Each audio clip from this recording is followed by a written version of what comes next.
നമസ്കാരം.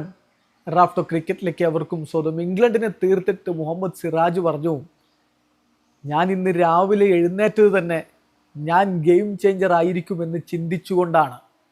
എന്നിട്ട് ഗൂഗിളിൽ ഒരു ഇമോജി സെർച്ച് ചെയ്തു, ബിലീഫ് എന്നുള്ളത്.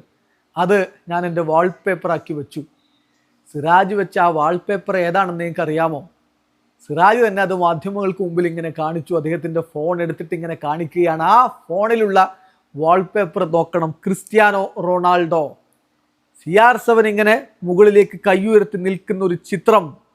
അതിൽ അദ്ദേഹം ധരിച്ചിരിക്കുന്നത് മാഞ്ചസ്റ്റർ യുണൈറ്റഡിൻ്റെ 7-ാം നമ്പർ ജേഴ്സിയാണ്. അതോടൊപ്പം അതിൽ എഴുതിയിരിക്കുന്നു ബിലീവ്.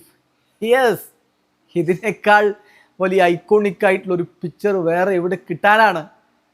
ക്രിസ്ത്യാനോ റൊണാൾഡോയുടെ ആ ഒരു ദൃഢനിശ്ചയം, നിശ്ചയദാർഢ്യം ഒക്കെ നമുക്ക് എല്ലാവർക്കും അറിയാം.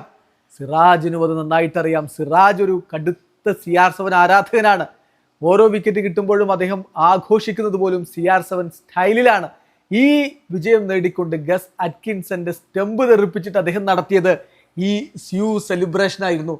യെസ്, സിറാജ് പറയുന്നു, ഞാൻ ആത്മവിശ്വാസത്തോടു കൂടി എടുത്തു വെച്ച ചിത്രവിതാണ് എന്ന് പറഞ്ഞുകൊണ്ട് അദ്ദേഹം കാണിക്കുകയാണ്. യെസ്, ക്രിസ്ത്യാനോ റൊണാൾഡോയാണ് അദ്ദേഹത്തിൻ്റെ ഫോണിൽ ഉണ്ടായിരുന്ന ആ വാൾപേപ്പർ. അതിലാണ് ബിലീഫ് എന്ന് അദ്ദേഹം എഴുതി വെച്ചിട്ടുണ്ടായിരുന്നത്. എന്തായാലും മറ്റൊരു കാര്യം കൂടി നമ്മൾ ഇവിടെ പറയുകയാണ്. അതായത് സിറാജിനെ കുറിച്ച് കമൻ്ററിയിൽ ഹർഷ ബോഗലെ പറഞ്ഞ വാക്കുകൾ, അത് ഏറ്റവും കൃത്യമായ വാക്കുകളാണ്. The size of his heart is bigger than the size of the oval. Yes, സിറാജിൻ്റെ ഹൃദയത്തിൻ്റെ വലുപ്പം അത് ഓവൽ ക്രിക്കറ്റ് സ്റ്റേഡിയത്തെക്കാൾ വലുതാണ്. വീഡിയോ അവസാനിക്കുന്നു. ക്രിക്കറ്റ് ലോകത്തെ കുറിച്ച് വിശേഷങ്ങളുമായി റാഫ്റ്റോ എത്താം.